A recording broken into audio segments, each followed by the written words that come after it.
See, the disappointing thing about The Expendables is it's not good enough to be good, and it's not bad enough to be good.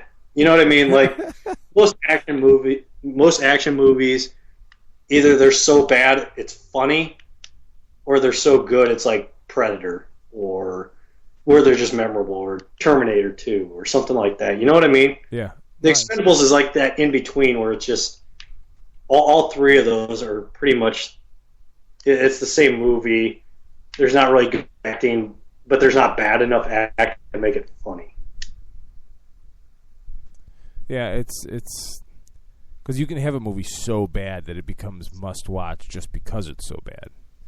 Like Face Off. Yeah, I mean, like I like that movie. I did. Okay. I did. It was totally unrealistic, obviously, and a giant reach. But I liked the movie just because there's some good gunfights. Okay, let me start on Face Off. Like, okay, Travolta is like 30 pounds heavier than Nick Cage. Yeah. Yes. And, I mean, that's the first thing. And I mean, the whole thing with, the whole thing with Face Off it wasn't a face off of, okay, we're going to take Nick Cage's face and put it on Travolta's, and take off Travolta's face and put it on Cage's. It was really a battle to see who was a worse actor. And I don't even know who won. It almost came out as a draw.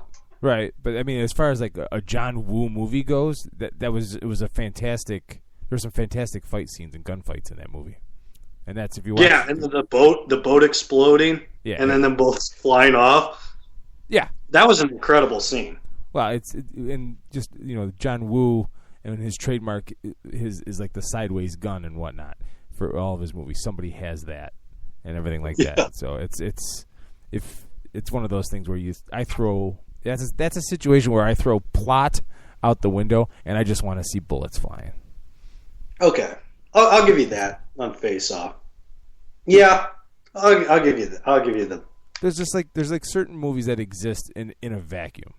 Like I can sit through and watch Jerry Maguire up until the last scene. You know what I mean? I know it's a romantic movie and that whole "you complete me" crap and everything like that. But the beginning of that movie is a miserable story about a guy in his 30s that gets thrown on the rocks by everyone and everybody in his life, and that kind of misery is a story I can get behind. Yeah. Well, what's the end where he? God, I haven't seen that movie in so long. The end is where he gets back together with her and the whole love crap. He storms in and says, "Hey, by the way, we're rich now, baby. Come back to me now." And Renee Zellweger. Yeah, and I've never had the other thing about that movie, I've never had a woman tell me to shut up and then it end well. It usually ends and several other swear words being yelled at each other. Exactly. No woman. See, that's the thing that bothers me about Hollywood is there's never shut up. Just shut up. You had me at hello. Yeah, that bull crap. No. And also the other fake thing about that movie is nobody would have sex with Renee Zellweger, please. and no man would stick around after hearing her talk to her sister the morning after and say that she was in love with him. No way, dude. No way. Well, one other thing I can tell you, well, I guess there's probably more. There's probably bigger Bruce Springsteen fans, but Springsteen's up there for me. I would never listen to Springsteen while banging a chick ever, because I mean, obviously, at some point it's going to go south, and then you just don't want to have a bad memory of Springsteen. Right. When you're doing Renee Zellweger, that's just not going to happen. Yeah, absolutely. The memory of Renee Zellweger alone would be enough to drive me crazy. Yeah, well, especially if it was Bridget Jones style.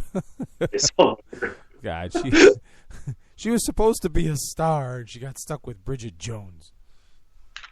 Oh yeah, she was okay. Granted, we're going off topic again. Always. I told you I'm a bad influence. But she was good in not you, me and Dupree. Me, Myself, and Irene. She was actually pretty good. Oh yeah, you know what? It's the only movie I'll give her credit on for being good in. You bring up a very honest and true point there, because that movie is hilarious. And that might be actually, other than Dumb and Dumber, that might be and Cable Guy, that might be Jim Carrey's best movie. Me, Myself, and Irene. Yeah, would you put that over Ace Ventura? Yeah, personally, I would, but not ahead of Dumb and Dumber. I can still not ahead of Dumb and Dumber. I got a soft spot for Cable Guy. I think it's definitely in his top 3. But excluding all of the dramatic movies he was in. I think he was in a couple. Yeah, The Majestic, Spotless Mind, Sunshine, or whatever the hell that thing was. The Spotless Mind. That was a screwy movie. And 23. The Truman Show. Oh, I kind of like Truman Show. It's not in his top 3. I'm not putting anything ahead of that. But I kind of liked that movie. It kind of, it wasn't as, the people that didn't like it. It was, he was kind of screwed at that point because he was still doing those Ace Ventura type movies where he was doing dumb faces in movies. Right. So he got kind of screwed with trying to do a dramatic role. Too early after Ace Ventura. But I thought that was a good movie. Man on the Moon, now that I'm looking at it, that might be his best That's movie. A good movie. That's a real good movie. I totally forgot about that. Man, I kind of, he was. I've said this. I say this every time after somebody dies, but I kind of want to have the Andy Kaufman type funeral, where everybody sings in it. The video, and I'm propped up and calling people out. After I'm dead, I kind of want that type of thing at my funeral, where I give my own eulogy. That's what I want. I did not realize until just now that Jim Carrey was in the Deadpool. In the what? The Deadpool. What's that? It's a Dirty Harry movie from 1988. Whoa, really? Yeah. Yep. Gonna have to find that somewhere. I'm gonna have to watch it. Just saying. Yeah, that's gonna have to be a Netflix, Hulu, something like that type of research. IMDb has it rated as 6.3 out of 10, so it can't be that good. But I need to watch it just to see where Jim Carrey is in that movie. Yeah, one Jim Carrey movie that you should not see is Dumb and Dumber 2. I don't think that's... See, I have that's a shot, right? I did manage to dodge that bullet. When is that? Is that coming out in November or is that Christmas time? That was already out, I thought. Is that? Wow. I'm not sure on that. I mean... it's released November 14th. That's what it is. I thought it was already out. I thought it was out and already gone. It was so bad. Well, November 14th. It looks... considering those two guys, they're probably in their 50s, and they look like they're in their 60s. I don't think it bodes well for that movie. That's going to be a case of the teaser trailer coming out too soon, because I totally forgot about that movie. And I laughed at the teaser trailer. Did you see the teaser trailer for it? Mm-hmm. When he's in the insane asylum? Yeah, I thought it looked pretty good. Yeah, but I totally forgot about it. But what I've read on it, I don't think it has a shot. This is what Hollywood should do. All comedies, just get rid of all comedies and continue busting out these movies with Nick Cage, Liam Neeson. These guys that are at the end of their rope. I mean, Liam Neeson, for God's sakes, is coming out with the Tombstones movie, Walk Among the Tombstones, which everybody's been hailing as Taken 3. And I go to IMDb, and they're coming out with a Taken 3. Yeah. So this is like a Taken 2.5. But now it's been renamed. It's not Taken 3. It's like Taken, but the E in Taken is now a 3. Well, you know what it's like? It's almost like when Lion King came out with their own Timon and Pumbaa or whatever. Not Timon and Pumbaa. You know who I'm talking about? Those. It was the Lion King 1.5 or something. Yeah, one of those stupid type of things. Yeah, they come out with those things. That's what Walk Among the Tombstones is, and I'm sure it's going to be a fantastic movie. Yeah. But it just disappoints me that they would come out with something like that that's basically the same plot as Taken, and then come out with a Taken 3 as well. It just kind of it just bothers me that they wouldn't just come out with a Taken 3 and 4. The good news is I read an interview with Liam Neeson, and he said this will be the end of the series. Oh, because it surprises me that this is the end, because what more to the plot do we need to hear? Because his daughter's been taken, and his wife's been taken. Well, now... I don't even... This is the one advantage this movie has, is that... Okay, so the first one, the daughter gets taken. Going into the second one, we were like, oh, great, the wife's going to get taken. So we already knew the plot of the second one. I have no idea what the plot of the third one's going to be. So I guess that's the one advantage it has. The only thing Neeson gave up in the interview that I read was that he's now running from both the bad guys that want revenge and the government. So there's the action movie trilogy full house there. You've got revenge on the bad guys get revenge on him, and now the government wants him too. Dun, dun, dun.